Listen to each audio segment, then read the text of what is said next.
Okay. Hey, Max. How's it going? Bjoern. Good.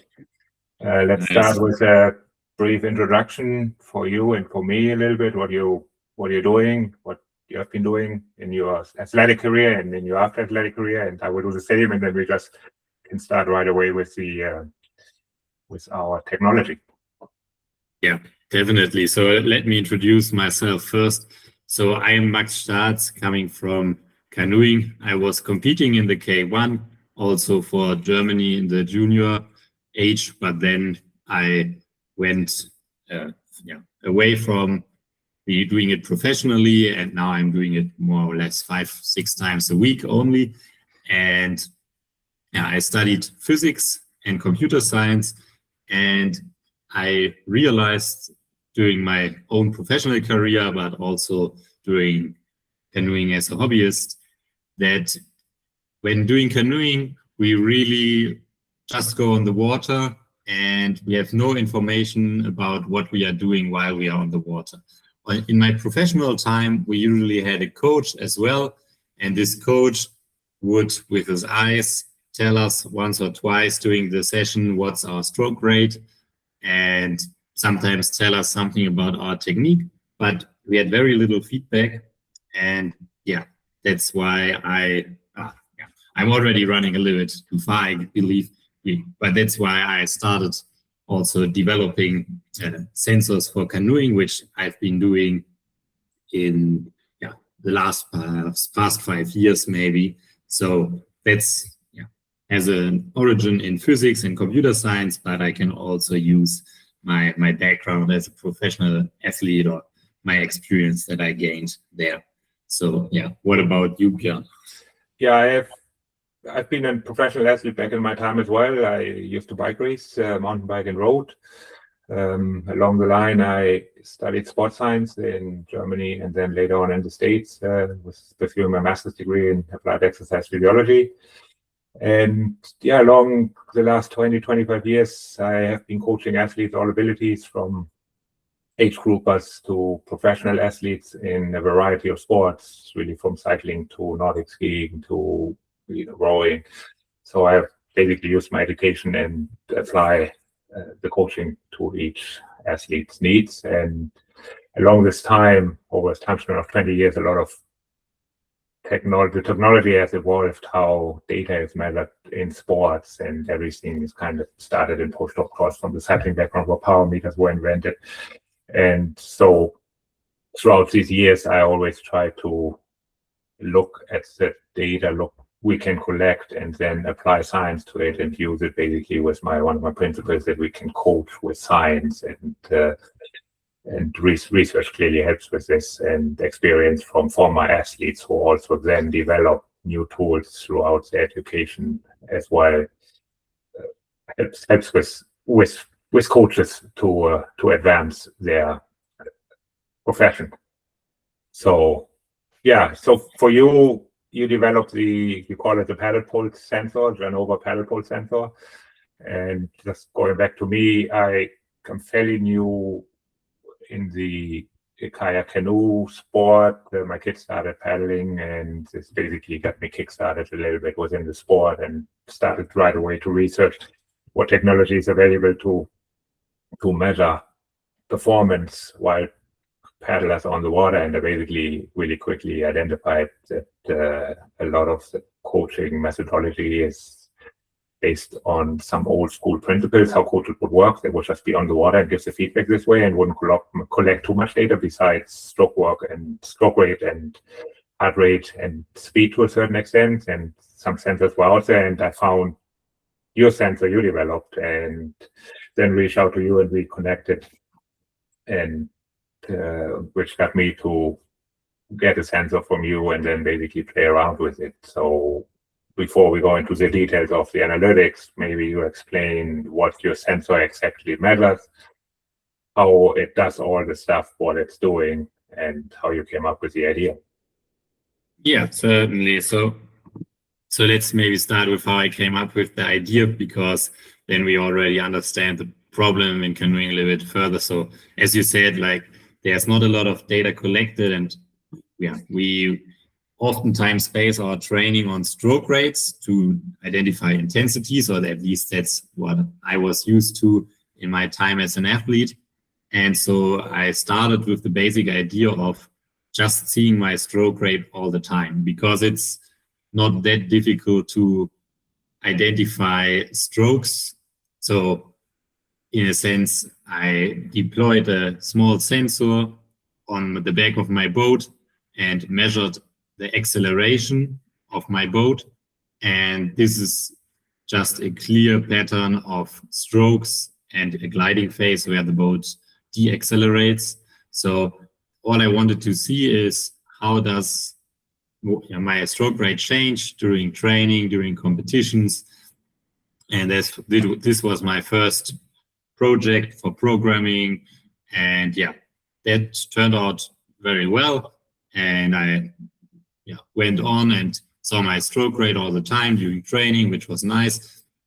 But I figured that it's certainly possible to get more from the data, because I collected a lot of data during this time about from different athletes, and had the sensor on lots of different boats, and collected all this data. And so I saw, okay, there's actually very clear patterns which you can see in this data on how the boat is moving.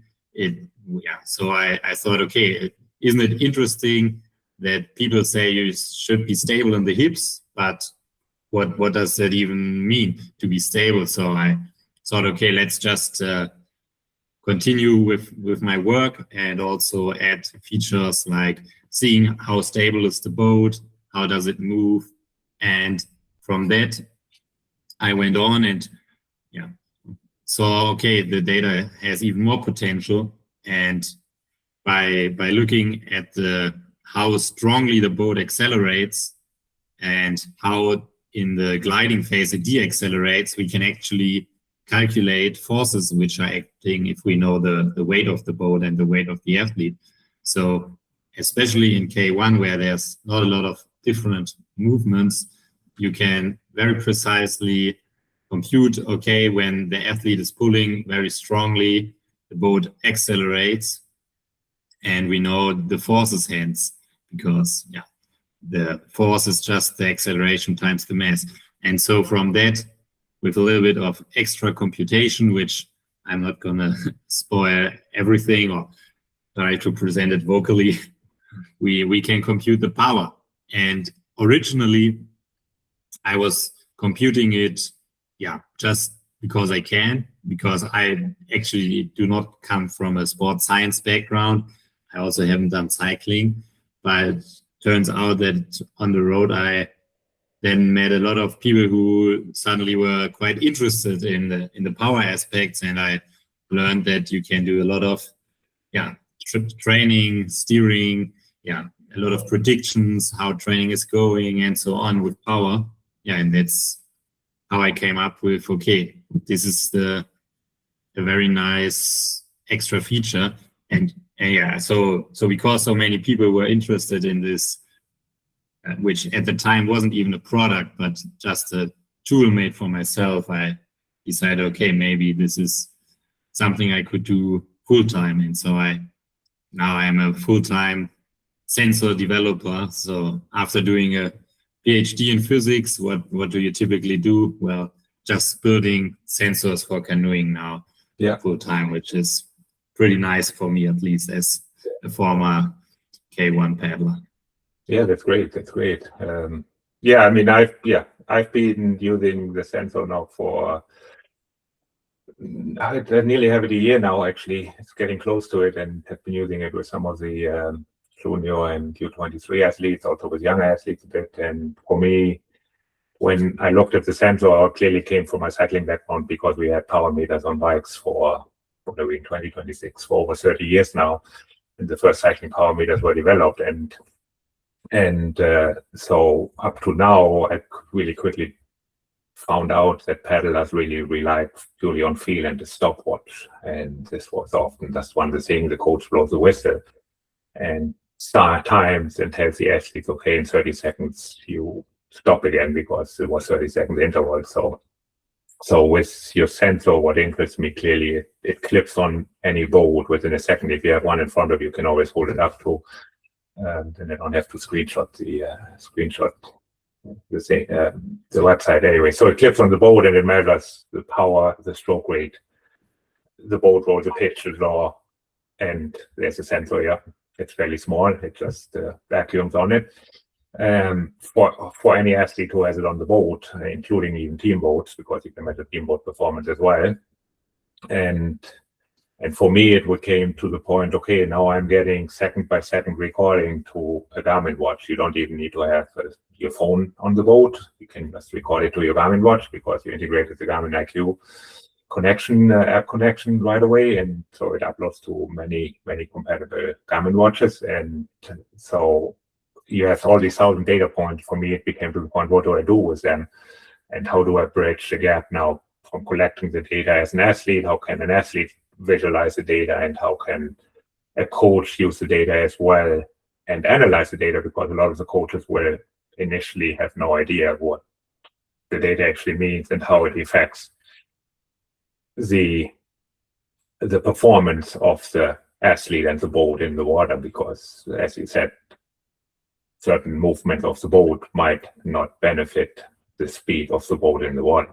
So yeah, so for me, for example, if it goes to the numbers, if you talk about power, your power computation, and there always a question comes to my mind from the cycling background: how consistent is this estimation and how accurate is this estimation? Because that's what cyclists will talk about. How accurate is a power meter? Is it within 1% or is it within 2% of accuracy and precision? Because it always comes, how close can we be to the target of making sure that every session is consistent, that the data is highly valuable. Yeah. So in a sense, what we have an issue in canoeing is that we cannot compare a power meter to other power meters, or at least there has not been a validated power meter in the past. So it's very difficult to see, okay, what we measure is actually the truth. So what we saw is that now also there are gauge type power meters which we apply to the shaft of the blade, and they tend to have much higher readings. That is also because we measure the pure force and not the force that is going into the acceleration of the boat. And so there's a conceptual difference between the forces measured. And so comparing to that is not really an option. And also we are uncertain whether they really measure the truth because they have not been validated too. So what we came up with here is that we measured the oxygen consumption, and by measuring the oxygen consumption at different constantly hold power levels, we were able to verify that indeed when doubling your power on the canoe, on the kayak, you actually double, or no, you're not doubling it because there's a constant offset, but there's a linear relation between increasing the wattage that you do on the kayak and the oxygen consumption, which kind of shows exactly what we want, that we can actually model, have power models as in cycling with our power meter. And while we cannot show that we only have a 1% deviation from the truth because we do not know the truth, we can certainly say that it measures reality because we verified it with oxygen consumption. Great. Yeah, I mean, I can, if you want me, I can show you your little chart you had created when you did the test with oxygen consumption. I can just share the screen quickly. Second, if it works. Here we are. Should be. Is it on there? Yeah. Yes. Yeah. So if you just want to talk it through quickly. Yes. What you guys did. Yeah. So on the y-axis, the scale is not shown. We would have the oxygen consumption, and on the x-axis, the power, which was held for 4 minutes in the different regimes. So we had 4 minutes of around 95 watt, then 4 minutes of 125. So you implemented the step test protocol, which is well known and established in cycling or even in running when athletes to test outside indoors. Yeah. Exactly that. And then we measured the average oxygen consumption in that time, and plotting those two would then give us this straight line, which means that adding another 25 watt to your canoeing or your kayaking will always add the same oxygen consumption on top, which is exactly what you want to see. We also had additional tests which were for modeling other parameters of the body, which is why we also measured lactic acid. But that's not something we would need to talk about now in detail. So that's it with the oxygen consumption. Yeah, that's great. That's great. I mean, it puts some validity behind the sensor and the data we can collect clearly from the coaching standpoint. And when applying training zones to an athlete, and athletes now use their watch in front of them, which is basically the same vacuumed onto the boat, and so the athlete has a watch now or a bike computer in front of them and can actually read in real time power numbers, power output next to the stroke rate, and also next to the dynamic metrics, which show the boat movements a little bit, and then can clearly make real time training decisions and follow also a training workout based on power zones, and doesn't have to purely rely anymore on the coach blowing the whistle and telling them 30 seconds are up and you needed to work in, let's say, it's a simple zone message, you should be working in zone 4 or around your threshold, or you should be working at all out sprint speed. But now we could actually apply a lot more metrics to the interval work. So now, and let me just stop presenting here.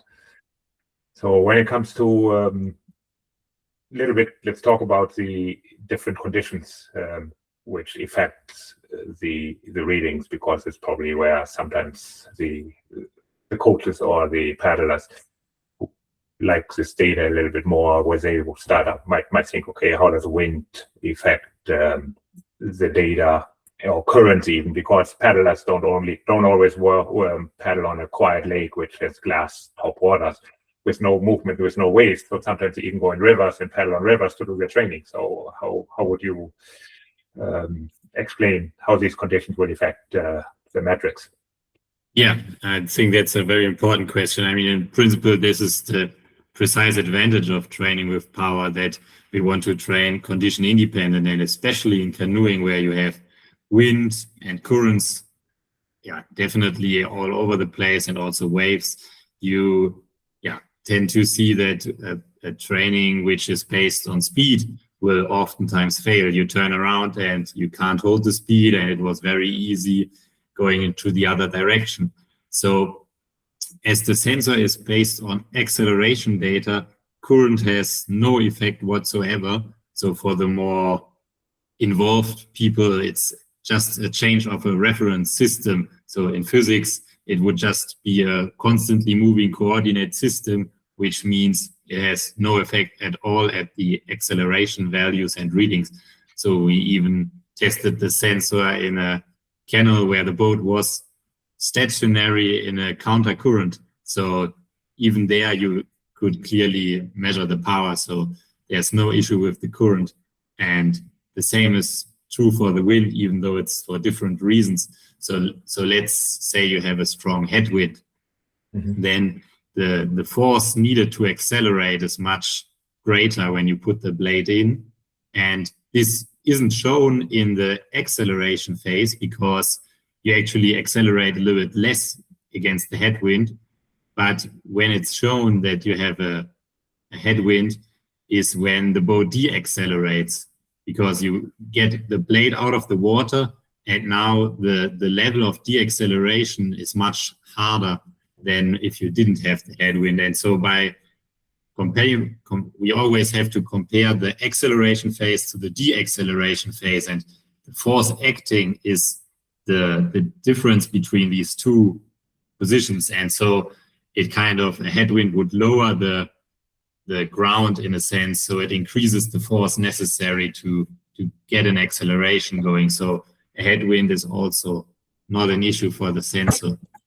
And for waves, we can certainly say that if the waves get too large, so that can have an effect on the sensor. So let's say there's a very large waves rolling in and your boat will stop because it hits large waves.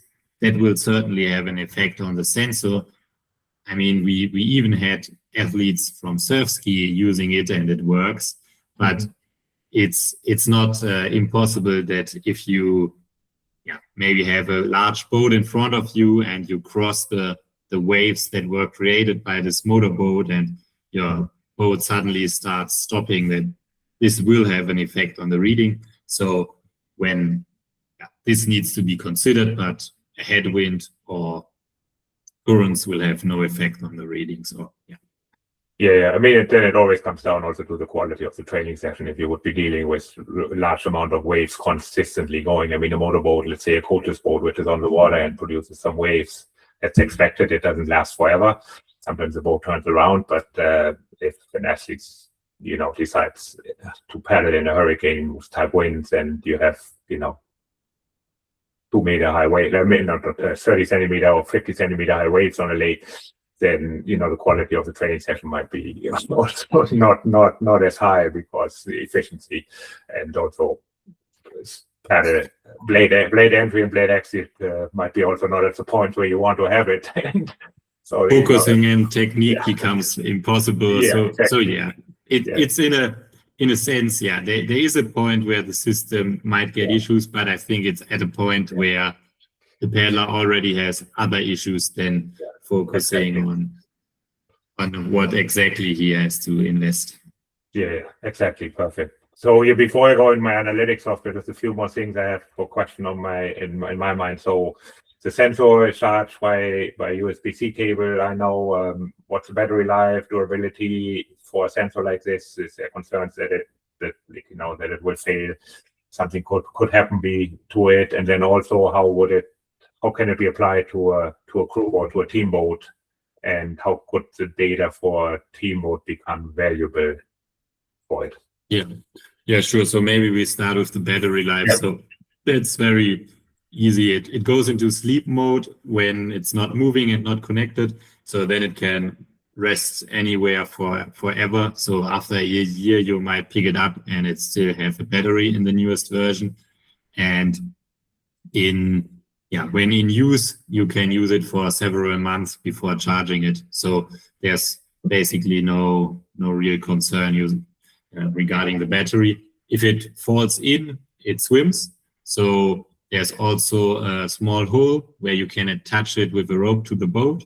That's an option for you to save it. And we provide a warranty. So in a sense, if it fails within the first year, we will send you a new one for free.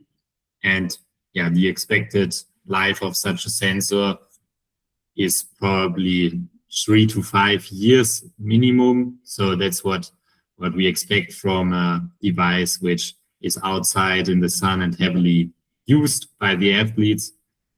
But it can also reach longer times, obviously, depending on your usage and how you clean it.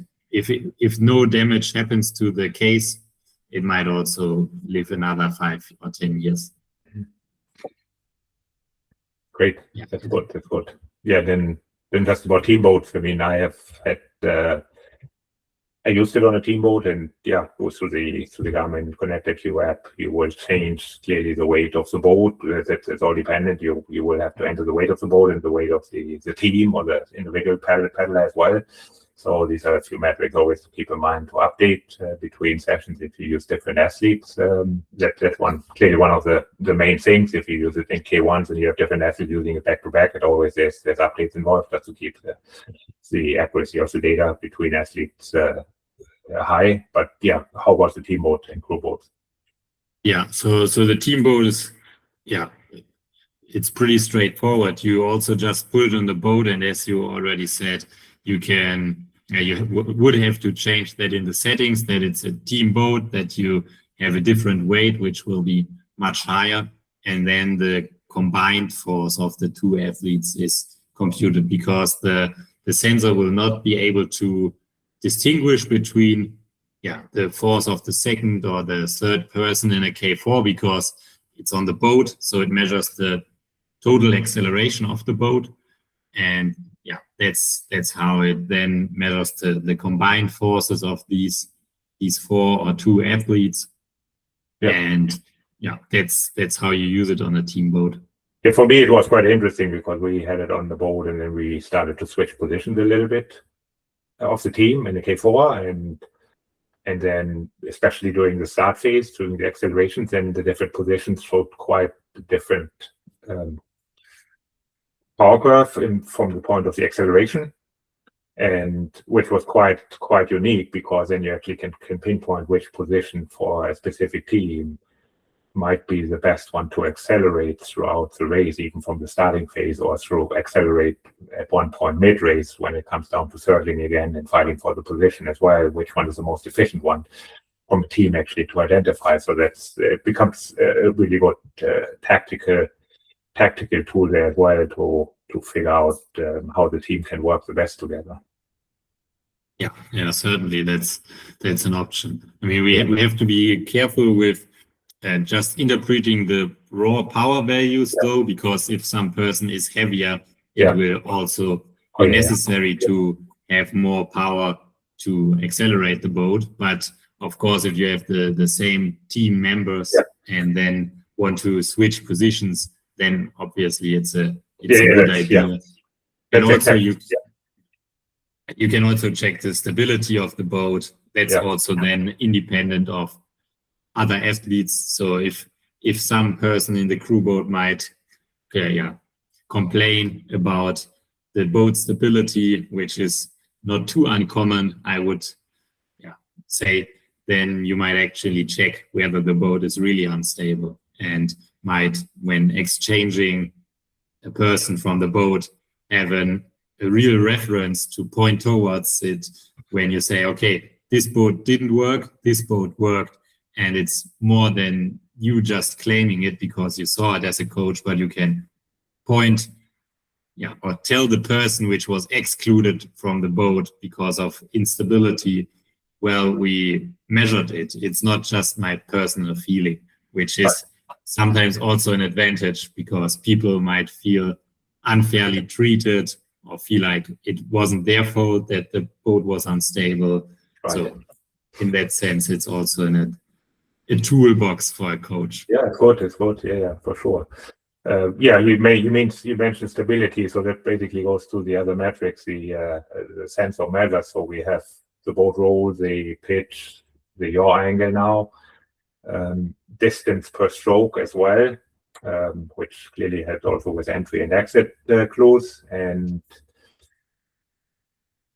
what else am I missing? I mean, these are the main stability values, really. Yeah, we also measure how much the boat deaccelerates in the phase where you have no propulsion. And I think this is kind of an efficiency metric, because having a boat which accelerates and then deaccelerates and then accelerates again does need a lot of additional energy to run. So in a sense, you can say, the lower this gap between the deacceleration phase and the acceleration phase is in terms of velocity, the more efficient your boat flows. And this kind of groups the other boat flow metrics in one single quantity. If you have a boat which has a high pitch value, which means that the tip comes out a lot during paddling, then it also means that the stern sinks into the water and it really slows down the boat. It doesn't flow very good. Then that usually leads to a high difference in terms of velocity during the acceleration phase and the deacceleration phase. And so, that's the movements of the boat which we also analyze. Correct. And I mean, this you can take the best kayaker in the world, and probably the easiest to explain it for the non-kayakers is to put them in their race boat, let's say their Olympic type race boat, or then put them in a development boat and apply the same technique and effort into both boats, but the de-acceleration in the development boat will be significantly higher because the boat is not as streamlined and creates a lot more drag in the water. So that's a pretty, I guess, the simplest way of making it visually for somebody who's newer to the paddling sport. But yeah, it probably could help also with boat design to a certain extent, figuring this type of stuff out. Just talking, going down the road. I know Germany. I'm living in Canada. I'm German originally as well, but I know Germany has a big development for a lot of the different sports in regards to sporting equipment, and puts a lot of effort in there. And there's other manufacturers for boats out there. But at the end, when a novice looks at a race kayak, in a certain way, they look all the same. It's with bicycles, sometimes we see the difference because the tubes are shaped differently and a few other things. But at the race kayak, probably small little things in the development of a boat can play a big role at the end in regards to acceleration and holding the speed as well within the water. But water plays a role too. Water temperature, consistency, depths of lakes, and all these things. How fast they call it. I think you guys call it how fast the lake feels and how fast the lake actually is. So, yeah. Exactly. Like we measured, especially with this yaw value, which means how much the tip of the boat deviates to the left and to the right during the strokes. And it's common law, which hasn't really been measured, that the newer Nelos perform a little bit better than that the Chinko, which is a very common boat in canoeing, really had the issue that its tip would deviate very far from the line you would want to navigate, and that the 7 is much better in this regards. So one could now actually just measure it and see whether this is true for oneself. And yeah, another great research topic for somebody to spend some time on there, or an aspiring student who wants to kayaker who wants to invest some of the time and efforts into. Exactly, lots of potential research is definitely here. This is basically what led me to developing some software for it, and because in the sport of paddling, as you know, there's not a lot of research has happened actually in regards to a lot of the metrics you're collecting, and also how these metrics can be used for the coaching world.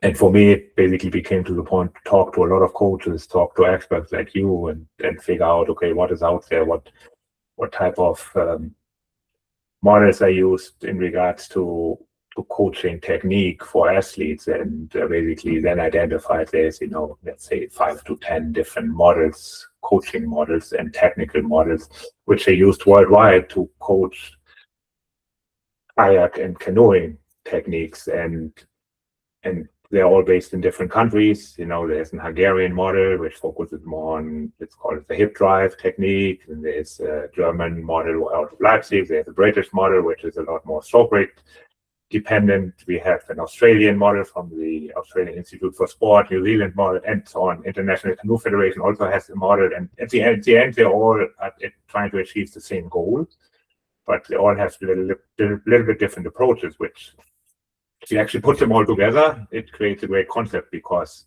not every athlete can be just put into the one category and say, hey, you should only work based on this model.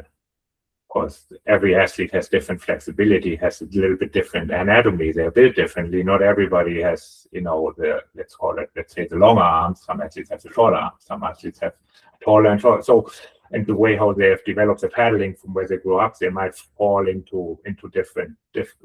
For me, they fall into a different model, and they can excel in one model a little bit faster than in the other one, and this might reflect the feedback a coach can give to the athlete based on the data and also video analytics.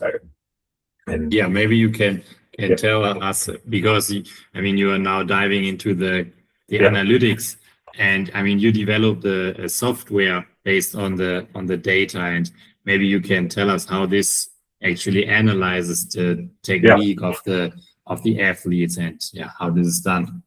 So for me, let me just also share screen here again. For me, there you go. So yeah, for me, coaching athletes is a lot like computer science, which is your background for studies as well. So basically, if you think about computer science, you're trying to solve a complex problem. And for me, coaching athletes is the same way. When I coach athletes, I'm always trying to solve a complex problem. The complex problem in this case is the human. The human needs to go from A to B, and the human has to get stronger and more efficient to go from A to B. And this is the complex problem. There's one benefit: the human actually can talk to you and give you feedback, where the computer problem not all necessarily always talks to you. You can see the errors might pop up when developing something, but yeah. So I put it into the same line, and that's where I think computer science has developed over the last 10, 15 years to become a really important tool within coaching with athletes. And that's I know and I believe that's what we have been seeing a lot more advancements in performances for athletes in a lot of sports. That's because data and computer sciences have been applied a lot more to analyze the performances of athletes and to build better training programs, create better efficiency, and also improve technical models for athletes a lot better. So yeah, which led me to my tool. I gave it a name. I named it Paddle IQ, and so it takes your fit file from the sensor you develop and from the Garmin watch, and I can drop it into the software. At this moment, I don't have automatic Garmin API integration, but working on this for this to happen. But it takes the basic fit file. You drop the fit file into an athlete profile, and as soon as you drop the fit file into the athlete profile, let me just take a session here. I believe this is a session with, anyway, so you drop it in. This is actually the session without data. I have on with the video here too. So focus.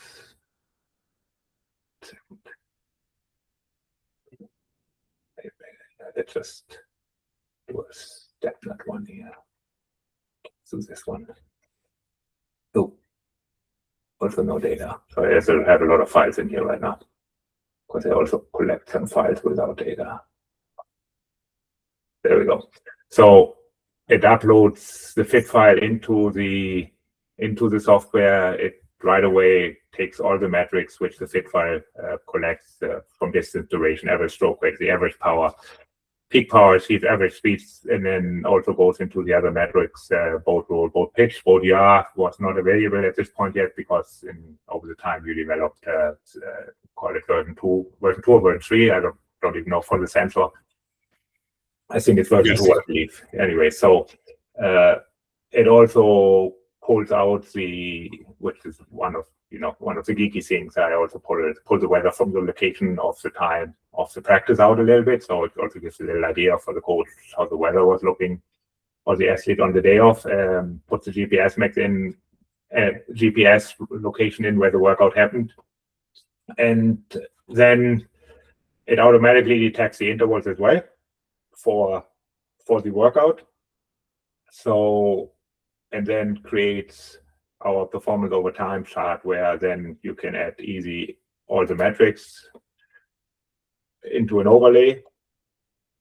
Then let's say I can zoom into one of the intervals, highlight it, and then can again zoom, select or deselect a few additional of the metrics, and then can compare these, of course, side by side, or just say, okay, this was the main work interval. I want to actually see how the power looked there, how the acceleration, deceleration worked and looked. Did the stroke rate increase accordingly or not? Then it also fed this also fed into an interval breakdown. So there's a full-on interval breakdown for the whole session, with all of the metrics again listed based on the session. It then shows the athletes how how the session fell into their power zones based on the percentages and also the heart rate zones. And then for each session, it gives you the ability to generate a feedback, and the feedback can be a quick analysis basically on our rules we create based on the technical models, or I can also run a detailed analysis, which of course is AI fed a little bit and generated, which runs a little bit longer and also uses the methodology we implemented into the app. But the quick one usually is one of the ones which gives the coach or an athlete a really great detailed feedback about the session and provides a lot of detail. So I created a scoring system which also looks back at historic sessions and current session, how the session scores for the athlete, provides a brief technical summary based on the metrics collected, what was the stroke per meter, so the distance per stroke, based on the different models, how the efficiency looked, and then it goes clearly into the metrics for the sensor, how the stability looked for the session, where could be improvements, how it all falls within the age category and the ability of the athlete. When an athlete creates a profile, the coach or the athlete can put themselves in a category if they're a pure beginner or if they are a world-class paddler. It clearly changes how an athlete technically can perform the sport. Categorize power efficiency, and then also a little bit of interval consistency. And then from there on, right away, there's a few top improvements mentioned. How can, based on this session, what can the athlete take over now into the next session in regards to the stability metrics, and also in regards to the power, what could the next session look like? And yeah, so that's basically a session review in a nutshell. If you have a video, you can upload a video to the session. I don't know if I have for this athlete a session with a video, but I believe I don't, but I have one which is just a pure video analytics. So I also can just analyze videos. So we can upload some videos to a session for an athlete, and then the software can analyze the video and then clip it frame by frame and give feedback for each of these sessions. I will have to regenerate the analytics for the video for the frames to be generated right now, because I had done some database updates. So sometimes when I do some updates, not everything is processed. So these type of videos can also be attached to one of the sessions with all the metrics, and then it pinpoints the video point right into the interval breakdown for each of those sessions as well. Just going to wait quickly for the analytics to run, because it's a 10-second video. It might take a second. Yeah. And then I jump into the trends at one point, but yeah, just exactly. Maybe we can already go into the idea of the trend. So yeah. The idea is that basically for each athlete, you measure how they are progressing, right? And yeah. Then you also compute these. We already saw in the session analysis the power zones. Yeah. Those are probably also. Here's the video analysis. So it pulls clips from each session, and then based on, again, criteria I have entered, it then pinpoints these clips a little bit. Some of these video moments are not 100% accurate, so a coach can adjust those really quickly by up and down seconds to move the right moment, and also can modify the whole text within each of these sessions. So when a coach wants to actually film an athlete and give full-on detailed video for each session, they can then hand over a full-on detailed report to the athlete and say, here is a detailed report with the videos, with the frame where the technical correction could happen, or where also the paddling looks really technically really sound and good, and can give a positive feedback. Hey, you're doing this really well. Here's the video. Here you can see it, which often athletes don't have the opportunity to do unless the coach reviews it with them afterwards on their phone or on the screen.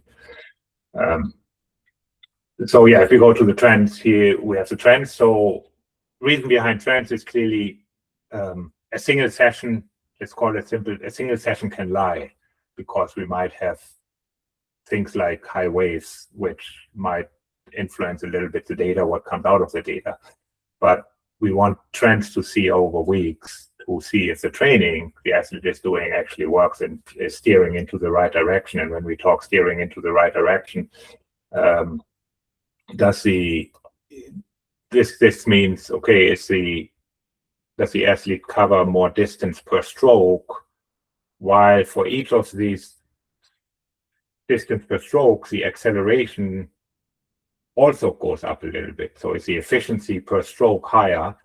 And is the cardiovascular system now for the athlete working at the same level, or is the athlete just purely putting in a lot more effort in it as well? So that's where a lot of the trends come into play. And also including the metrics, the stability metrics as well. You can then compare, okay, is the athlete on a trajectory while clearly getting stronger? Is a trajectory also that the athlete is improving the efficiency of the boat in the water as well? So again, one session might be hard to use because there might have been a lot of wind. So stability of the boat on the water might have been not as good than the session the day before where there was no wind on the water. But if you overall take everything over time, you again create a trend, and the trend will show certain improvements clearly. And so yeah, it gives a plain overview. Then I create it clearly, because in paddling, certain the events are all based on distances usually. So first of all, I created the trend by durations clearly, so you can then see, okay, how compares everything for the 200 meters, for the 500, 1,000 meter. Then I did a 1,500 meter plus. Clearly, there's some longer paddling events as well within the marathon racing, which can be added to more. But so we can see based on the different intervals, if athletes were doing distance-based intervals, 500 meter intervals, you can see how did all of the sessions accumulate to each other. The same for duration a little bit. I figure duration is also a good thing, because sometimes in training you coach by time. You don't always go by distance. So timing, if you do short sprint intervals, 15-second acceleration, for example, or longer type intervals, tempo, steady state, threshold type sessions, then you also want to see some of those trends, which then brings me also to one of the important factors, which is critical power. So I looked a little bit from the cycling background again. So now within paddling, if we can collect power, then we can also create a critical power curve. It basically shows the athlete's engine profile. What can the engine do? And so it basically gives us a sustainable power, plus also the sprint reserve, because the sport is all about sprinting. It's sprint kayaking compared to maybe track and field, where we have different distances we are running on the track, or we're cycling track cycling as well. We always need to think about the sprint reserve. And so all of these sessions then can be used to create the critical power curve, and will provide us with the critical power, and then also a W prime, again, a number which the cycling world will know from cycling more, which is the anaerobic work capacity. And from there on, I thought, okay, we can also now implement a critical speed, a critical threshold speed, which again, it's more used in swimming at this point, critical speed. To a certain extent, it has been used in running a bit. But I figured we can also use a trend number just to apply it again as well, because it gives another metric where the trends will show improvements or not. And then I have been playing a little bit with the anaerobic distance capacity, which falls because it's clearly an anaerobic with the anaerobic work capacity and anaerobic sprint. How long can you actually hold this sprint capacity? And so I've been playing around with this a little bit, and have been working on the power models and on the speed models. And then based on the data an athlete feeds in, and the number of data points we basically get, and the quality of these data points, we can then create these models. And they're built on confidence model, clearly, because if some data points are not as good and not as high, or the athlete has not done any 3, 4, 5 minute efforts, then it might be a little bit harder to pinpoint an exact critical power number.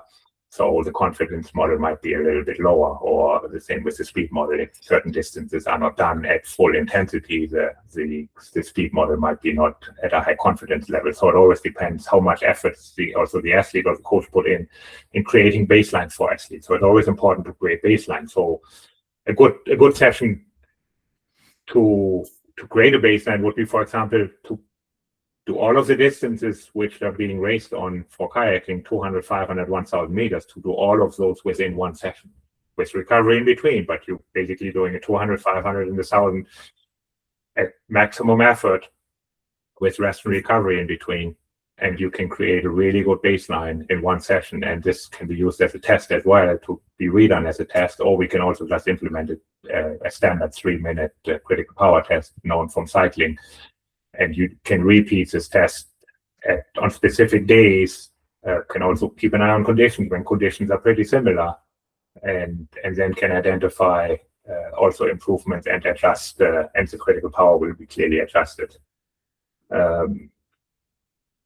Feeding in a personal best number, because over distances it always we're talking about personal best, so that also shows a little bit how different conditions can affect time per distances a little bit. So for example, if you take this athlete here, his best 500 meters was done on July 11th, so 1:49, but his best power output was done on June 3rd, so at a completely different time, where the high speed was reached here the same day, but the best stroke rate over the duration was used again at a different time. So different focuses on different sessions create different results for best time. So a coach could look back now, and athlete can look back now at these sessions and see again what happened during the session, what did we work on, or why was the stroke rate higher there than at, let's say, at this performance. So because at not all races we can use sensors, as you know the rule work clearly in detail. You're not allowed to always have a sensor on your boat at all the races. I know smaller governed races, sensors are often allowed, but I know certain international or within countries national competition metrics, you cannot always collect metrics, or you can collect them, but the athlete is not allowed to see it while they're competing within the sport. So that becomes a little bit more tricky. So yeah, then we basically create a power duration curve. So yeah, the power is a little bit overestimated in short sprints. So that's why you see the curve pull off here a little bit. The same with the speed duration curve, and then an improvement tracker for a rolling 5-session window, what happened over the last 5 sessions a little bit for each athlete. And then we will feed it right away into a coaching feedback as well. I can create an analysis, the trend analysis for the athlete, which then becomes really, really important, because now we can see, okay, what happens for the athlete all time, but you can cut it down to a shorter period. You can also make a custom period. You just want to see, okay, we are getting ready for a specific race.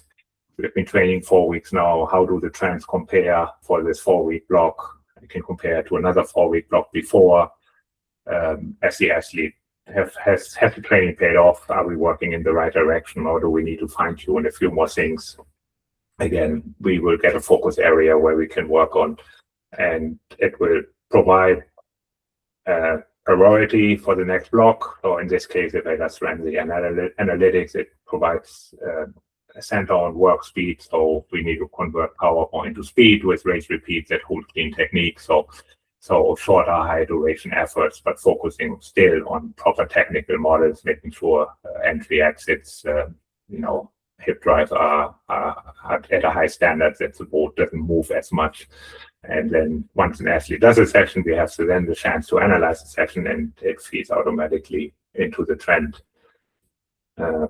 Within the software, it's under beta right now. I'm testing. The more data we collect, the more I can tune it and of course advance it. It all depends on feedback.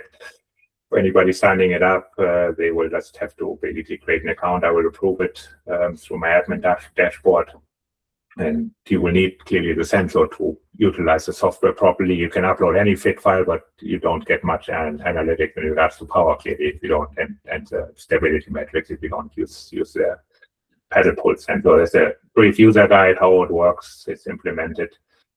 Discord channel, anybody can join for it. And I'm also going a little bit into my analytics, which technical models are being fed, which fed into it, how the ratings are calculated, what type of boat class benchmarks are out there. I did a bunch of research how I could use, based on the research benchmarks. Of course, the more data I can feed in, the more we can fine tune this. And again, it can be used later on for more research. Again, it's all about, having research happen to improve it. For canoeing, it's really unique, because canoeing, there's no, I wrote it on the bottom there, there's no published single blade elite data set out there. For canoeing, there's no data set out there. So that's how raw the sport is really in regards to data collection. And that's for me, when I did this, when I dug into this, I was like, okay, there's so little in kayaking and there's nothing in canoeing. So no data has been collected in the history of the sport on a consistent basis and been used for research, which is, nowadays in the world of data collection, mind blowing. And that's when, when I saw your sensor, it became for me really obvious that there is a golden opportunity for athletes and coaches to utilize metrics to improve performance and over time, and hopefully it will pay off with having used to elite athletes improve their abilities to perform at the highest level, and see more Olympic medals with athletes using the technology. Yeah, certainly. I even know that Germany is collecting data, but they are just not publicly providing it. So it's only for the sport scientists, which are at the IAT and the other institutes, and then they can have a look at the history of all the great German athletes which were doing some testing, but it's just under top secret. And I think it's also hurting Germany too, because you can only be compared to if you are already at the top, right? The only people which are measured are people which potentially go to the Olympics. Yeah. And so prior to that, you are basically not measured at all. You have no data, no information. And once you're really good, then they start measuring. But that's not how it should be, right? It should be that people can progress because of the data, and not, okay, now you are at elite level, now we can measure something with you. Totally. And within Canada, it's the same. Canadian team is collecting also data. They even have also their own sensor, and you got to see the sensor they're using recently, how it looks and a little bit what it does for data. I think they are also using it mainly for team boat positions, identifying which athlete would fit in which position in the team boat a lot better. But again, also no public information about this data. And I think it's probably one of the common things about the sport, that a lot of the methodologies, about how the coaching is happening, what type of workouts are being done and deficient, and also how technique might be improved through data collection, is not publicly available or being shared. But over the long term,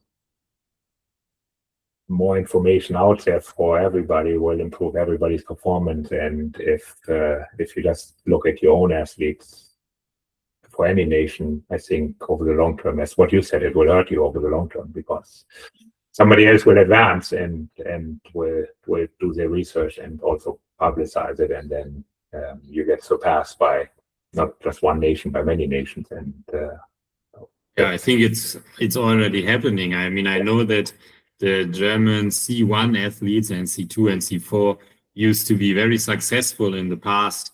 And now they are still having the same benchmarks like the old great C1 athletes. We can measure that in Germany, but they are not getting any medals. And that's basically the result of having your closed system and not going further with the technology. And now the same results are achieved, but others have gone further. Yeah.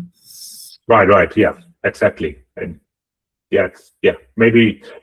Yeah, I mean, there's a lot of nations which have been historically always good at the sport, and they probably will continue to provide good athletes up to the top. But there's also, as you said, there's new nations coming slowly and emerging, and because they are, and we say it in English, taking the bull by the horn, and changing things up, how things was done, and utilizing new methods and technology. And I think this is a long-term goal, I think, for your sensor and also the software to analyze all this data, is to give even the masters paddler who, either started paddling when they were already 30 years old because they found kayaking and found a passion for it, or the elite athlete or the U23 athlete who was trying to make the World Championship team or Olympic team, for them to utilize this technology and utilize the collection and the research coming out, hopefully with all this stuff, to make the training, for me as a coach, makes the training more efficient and get the training up to higher quality. It doesn't make sense for an athlete just day in, day out to add 2 hours back and forward based on a stopwatch and a whistle doing some secret training which was developed in a notepad somewhere, but without any collection. And if it's even the right session for the day, that for me it's what sometimes it helps the athlete to understand, while seeing all this live data, seeing heart rate and power response within a session, seeing the accelerations within each session. Sometimes the athletes just say, I can't do the session right now because I have too much fatigue. And then the athlete can modify right at the moment by seeing data, can modify the session, can even talk to the coaches on the board with them and say, hey, my body's too tired today. I can't do the session. I can't execute what we want to do. So can we change a bit? Can we work on technique today? So yeah, a lot of sport science using this technology will hopefully change training over time for athletes. That's good. I think that's a good finishing statement, that there's direct applications already, but also research to be done based on what we developed. So yeah, for you, just to finish up, people can reach you through your website. I just quickly put it on the screen here as well. There we go. So there's the website, janovapaddlepulse.de. With the features that we discussed.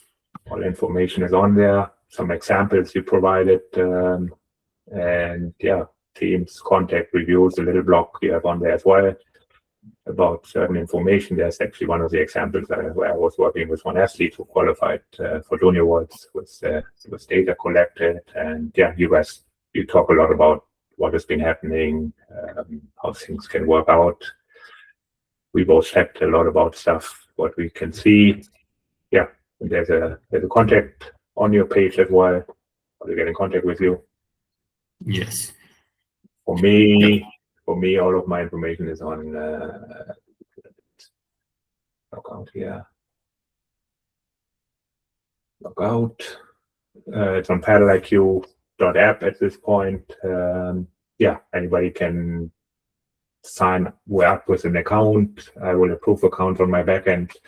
It's basically invite only, but anybody who signs up and has a sensor is free to create an account, and then can also, once signed up, has access to a Discord channel, which currently is still quiet because there's not many out there who started joining the app and the session, but can start discussing data collection, how to improve even sensor data collected and software, how to analyze it. I think it can become a great resource if users start discussing openly about what they have been doing with everything.